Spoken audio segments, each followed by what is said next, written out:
only you, always you. Hey there guys, this is Samantha, and today I have a review for you guys. I'm going to be doing a review of It Will Always Be You by Ness. Okay, so let me start off with the description of this book. So, the main character, Elizabeth, she is a hotel manager, and while working at this hotel, she meets Marshall Roderick, and she has immediate reaction to this man, and too bad that he basically leaves her in a blubbering mess. So obviously nothing happens with this crush for 2 years until a chance encounter while she is running, doing exercise and all of that good stuff. She runs into him. No pun intended. She was running and she ran into him. But she didn't actually run into him. They just kind of met. But yeah, she meets him out there while they are on a run, and then he asks her out for some drinks. And then stuff happens, people get attacked, and other people are being secretive and whatnot, and yes. I know that was a terrible description at the end, but honestly, there's a reason for that. I had such a terrible time coming up with a description for this book because there wasn't much of a plot for this book. There were some terrible things that happened to the main character, but that was for a very short part of the book. And I swear, Crockett, if you rub against this tripod, you are going to die. You're going to be homeless. You're just not going to be here anymore. Okay, so he left. It's okay. But there just wasn't much of a plot because they're just...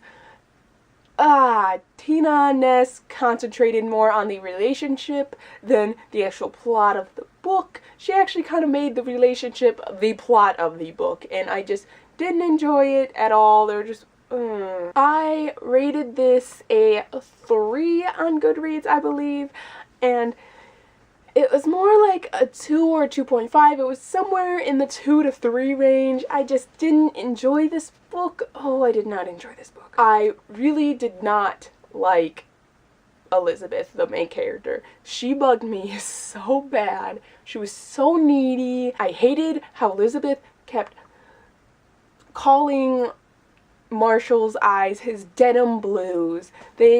She just kept saying, I love his denim blues, and I hated that term for his eyes. It bothered me to all holy places of the underworld. Oh. I did really like one of the characters. Her name was Crystal. She was actually Elizabeth's best friend. She was a really good character. I really liked her. I wish the book would have actually been about Crystal because I liked Crystal, but I didn't like Elizabeth.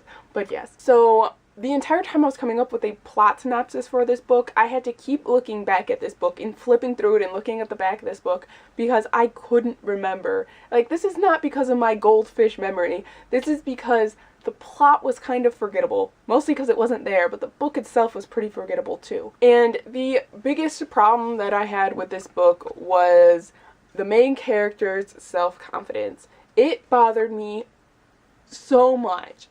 Oh my gosh, so much. So, she continuously addressed herself as the ugly twin and about how her twin is so much better than her and everything like that. And then to add on to that, she continuously said stuff about how unlovable she is. I have a list of how many times she said that she was unlovable or something of the like. I'm going to list them off to you guys. And mind you, I didn't even start listing them writing them down until about page 167, because I think that's the first one of them. The husband, kids, and home are highly unlikely for the unlovable, but a girl can dream. Does this man have any faults, other than the fact he can never love me?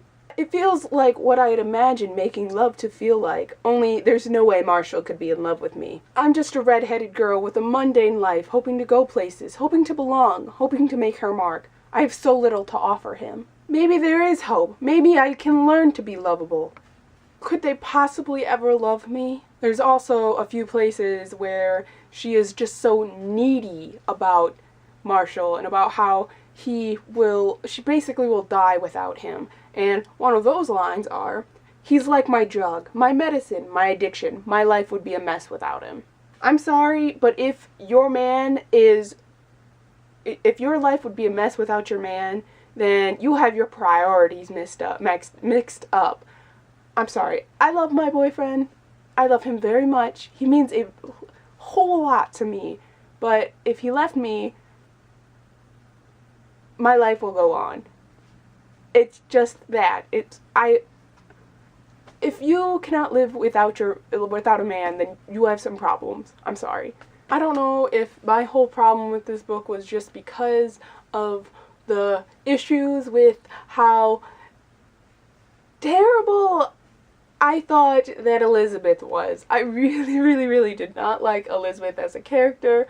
Marshall was an okay character, but there weren't any faults that were straight out to hit me. Like, he had a temper, but with what was going on with the family at that point in time, his anger was completely understandable. So he didn't really have any faults, because Elizabeth was just, like, he was such an idol towards her that she never really mentioned any of his faults or anything like that. So he was a good character, but that's to be expected when she is making Marshall out to be, like, perfect in every single way, shape, and form. But yes, I wasn't really impressed with this book.